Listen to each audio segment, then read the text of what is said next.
All right, welcome to the November 10th, 2020 meeting of the Newport Beach Public Facilities Corporation, a special meeting. Let's see, I guess you would be called Madam Secretary. Roll call, please. The record will reflect that Director Herdman is absent. All right, we'll move into public comments. Do we have any public comments on agenda and non-agenda items at this time? Chair O'Neill, members of the board, my name is Jim Mosier. Your chief business today will be approving a number of documents which, as posted last week, indicated that when they were in their final form, they were going to be signed by your or the corporation's chief financial officer. I notice in the lobby there seems to be a new set of documents that has changed that.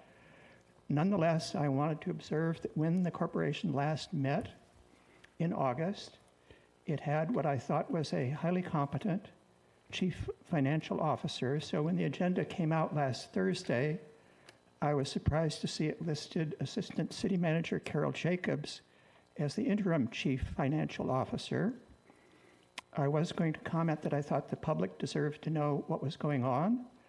I see that there is an explanation in the form of a late submitted document here from the former City Finance Director and Chief Financial Officer, which I assume will become a part of the documentation for this meeting. What I wanted to remind you of is that among the responsibilities of the board of the corporation is to select the officers, and without faulting Ms. Jacobs' many skills which she has as an administrator, I think she would be the wrong selection to be an interim chief financial officer. I have two reasons for saying that. First, if you review your bylaws, you will see that as assistant city manager, she is automatically the vice president of the corporation, and the duties of the vice president are to serve as president when the president is absent. And the role of president and chief financial officer cannot be mixed with each other. So if the president, city manager were absent for a day and you made this appointment, Ms. Jacobs would be serving both as the president and the financial officer, which is not allowed by your bylaws. Secondly, your bylaws specify that the chief financial officer primary role is a bookkeeping accounting role, and I do not know Ms. Jacobs' exact qualifications, and I could be corrected, but I think you should pick somebody who has those skills, perhaps the city's deputy finance director.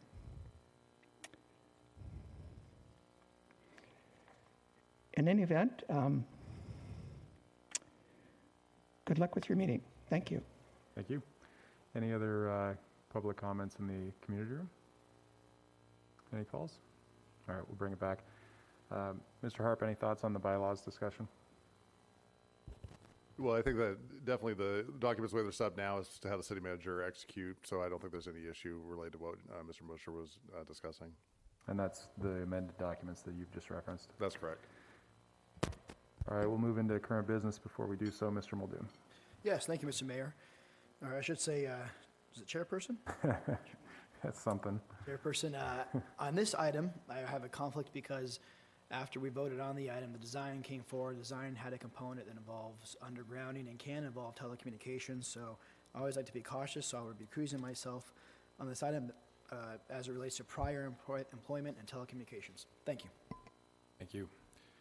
Wait just a moment then.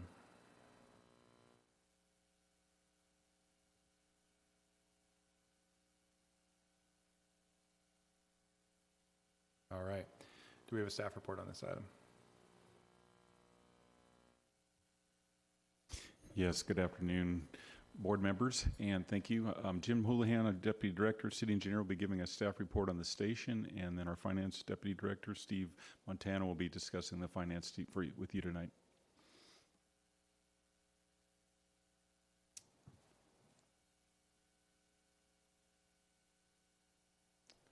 So the fire station in question is fire station number 2. and it is a replacement of the Lido Fire Station, which was constructed almost 70 years ago. And today, that fire station, there are needs that the fire department requires, and it's not meeting those needs. So today, we want to move forward with a new station that will be up to date and meet all the needs that the fire station's looking for today. The groundbreaking is proposed, assuming award and approval of the financing for December 8th, and construction is expected to be completed in the spring of 2022. The location, just an update for everyone. The existing station is at the 32nd Street behind Lido House, and about 0.3 miles south of that is, east would be the new location on 28th Street and Newport Boulevard. This is a rendering from 28th Street looking at the apparatus bay between Newport North and South. The layout that was conceptually approved back in October of last year is shown here and listed as some of the amenities for that facility. And then in addition to the fire station itself, there are improvements on the frontage of the site along Newport Boulevard, and as well as a new signal that works in concert of the signal on the in the the northbound direction, Newport Boulevard at 28th Street, and that helps with the operations of the fire station. There are parking stalls that were required to be relocated, and those are shown on 28th Street in a diagonal fashion. There were 8 there originally. We moved about 4, and we gained about 3. So total of 15 in that location. So those improvements, as you'll see in the estimate, are are now shown. We showed back in October, we had, I think it's the 5th item down, the new traffic signal. We had just the signal, and now we show the improvements for the frontage as well as the relocated parking. So that's that 735. So in this exhibit here, what we're showing is the proposed, back in October of last year, we had an estimate that we proposed. It was approximately $9.5 million. That's the budget that was approved back in June of last year. And as you can see, the design, we already knew the design costs, so that hasn't changed. The incidentals, there were additional costs for some geotechnical, a lot of printing, another contract for the architect for construction services, and then the construction management, utilities, FFE, and testing are all included in that $741,000 as compared to the $500,000. The alerting system really hasn't changed, a little bit less. We know now the number. But the big number is the contract, construction contract amount. And that originally we had at $7.2 million, and today we're about $6.3. That was the low bid, and they're the responsive bidder. Later this evening, we'll be looking for recommendation for approval of that contract, moving forward with the award. The other change here was the design contingency. Back in October of last year, that $869 was for the total of those items, 10% of that. The new number is just for the construction item, 10%. So that's, you can see about $240,000 less in the contingency in that location. So the total, we went from 9.5 to about 9, which is great news. Hope we all see that. So anyway, that's that item, if there's any questions on that. And then the schedule, again, we're looking for award tonight, groundbreaking in December, and begin construction in January with completion in the spring of 2022. And with that, I'll turn this over to Steve, and he'll go through the finance portion. Good evening, Chairman, members of the Public Facilities Corporation. I am Deputy Finance Director Steve Montano, and I'm here to present the plan of finance for Fire Station 2. Before I begin, I wanted to take a moment to also introduce two key members of the finance team for this debt issuance. We have with us today Mark Young. He's the Managing Director of K&N Public Finance.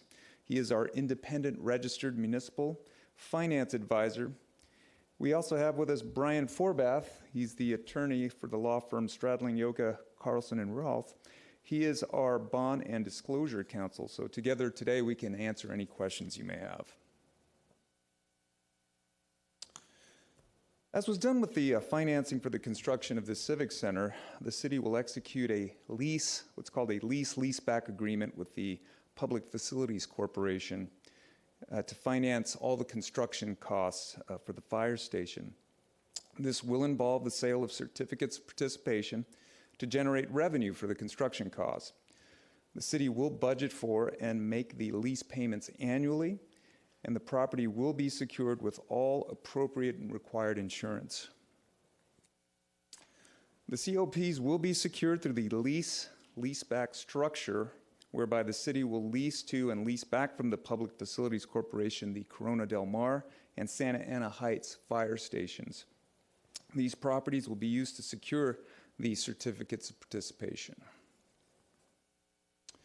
In terms of financing, we're looking at a semi-annual payments that sum to an average of $960,000 annually over 10 years. This will cover the cost of construction, interest payments, and various other costs of issuance, which will be shown in greater detail on a subsequent slide. Our interest cost, as presently estimated, will be just under 1%, but may end up being slightly more or less depending on where the market is when we price the offering.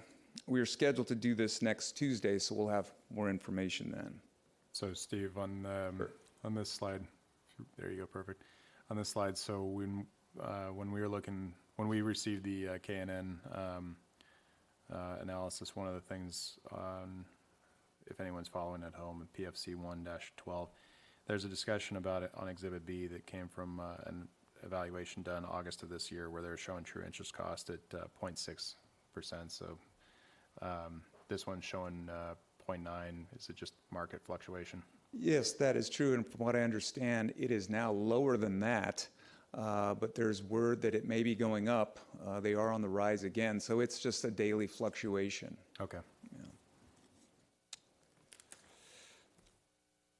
So this method of financing is consistent with all provision of City Council Debt Policy F6. The accelerated nature of a 10-year repayment term and no required reserve fund reduces debt burden and borrowing costs. Because the term of the COP is 10 years, the market standard 10-year call option does not apply here. And notably, a shorter call provision would be less attractive to investors and would, in fact, be costlier. Finally, the leaseback structure with fire stations 5 and 7 allows us to avoid capitalized interest. This allows for debt repayment to begin immediately, which saves the city money. Here's a detailed breakdown of all elements of the cost of issuance. You see that on the table. The slide also defines the roles and responsibilities of the finance team. As part of this process, rating agency S&P recently assigned its AA+ long-term rating to the city. And this is the highest possible rating, which would allow us to secure the lowest possible interest rate to finance the project. We just recently got this rating, I believe, within the past couple days, so we're very pleased with that. This staff report, as you may have noticed, contains various attachments related to the COP financing. So we put this together to sort of summarize all the relevant attachments and their purpose. As far as our remaining schedule for financing, we plan on posting the preliminary official statement tomorrow. And as I mentioned earlier, we will price the bonds next Tuesday, and we expect to close the sale on December 8th.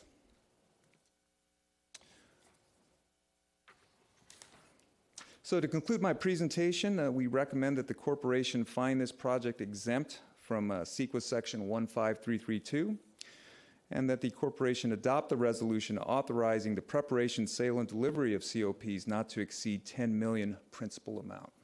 This concludes my presentation. Happy to answer any questions. Yeah, Steve, let's walk through this a little bit. So when we were looking through the budget this year, one of the ways that we were able to make sure that not only was it balanced, but we were able to work through a lot of the CIPs and ensure that this project went forward was to contemplate financing this project. The idea being that, yes, we had the financial wherewithal to pay for it all in cash, but to do so would require substantial transfer out.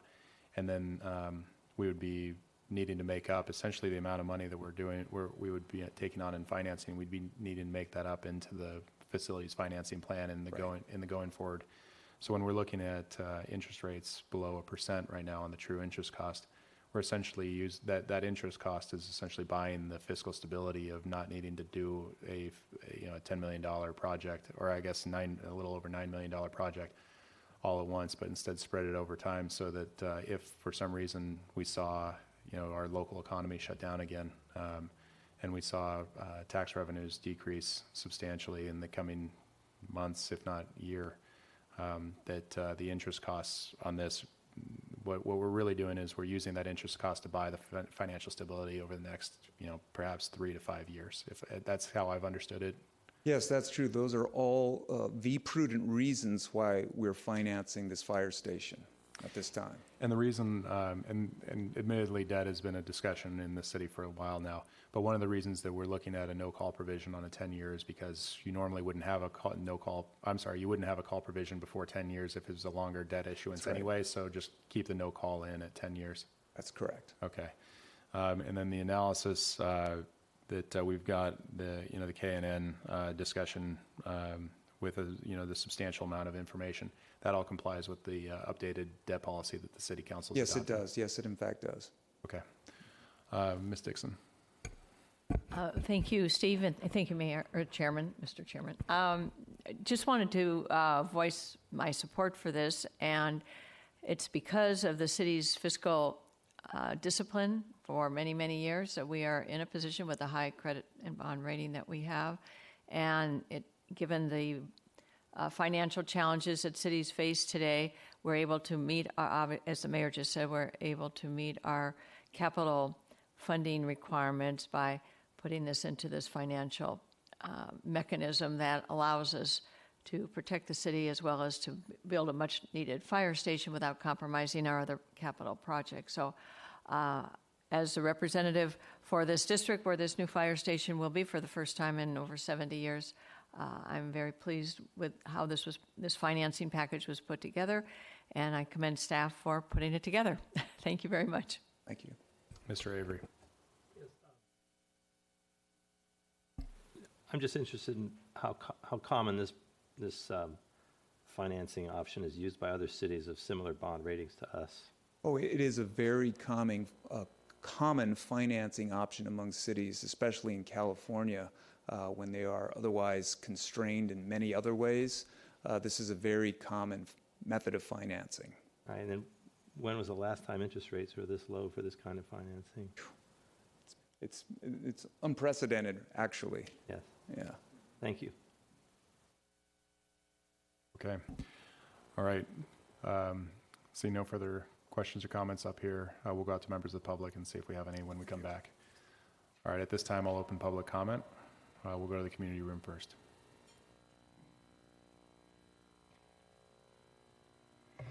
Chairman O'Neill, members of the board, this is Jim Mosier again. I hope somebody could perhaps clarify. We just heard the discussion of whether this is a wise way for the city to finance the fire station or not. There is a very similar item on the agenda when U7 will be acting as the city council tonight, item 14. Isn't it true that your function this afternoon as the corporate board is just to verify and approve the form of these documents which would be issued or used if the city council tonight decides that using this method of financing is a wise way for the city to finance the fire station? And if this is the appropriate time actually to make that comment, which I would think is tonight rather than now, I would say I personally do not think, despite the low interest rates, that this is a wise way for the city to do this, and I think the city should defer the need to borrow until it actually needs to borrow, and it presumably could borrow at low interest rates then as well if it needed to. Thank you. Thank you. Any other public comments in the community room? All right, do we have any calls? Okay, we'll bring it back. Any other discussion up here? Mr. Harp, to Mr. Mosier's point about the sequencing, would you mind addressing that?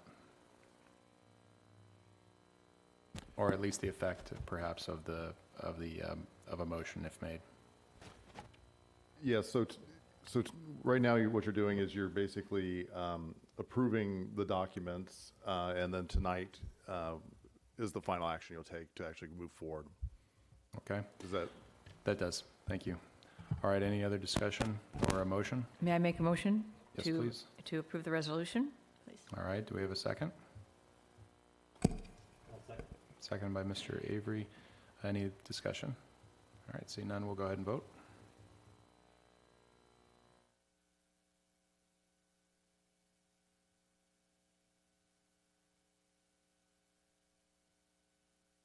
With council member or Director Muldoon recusing himself and Director Herdman absent, the motion carries 5-0. All right, at this time, I will adjourn this particular meeting of the Newport Beach Public Facilities Corporation. We'll need a brief moment to change over the system to the next, so at this time, we stand adjourned. Thank you.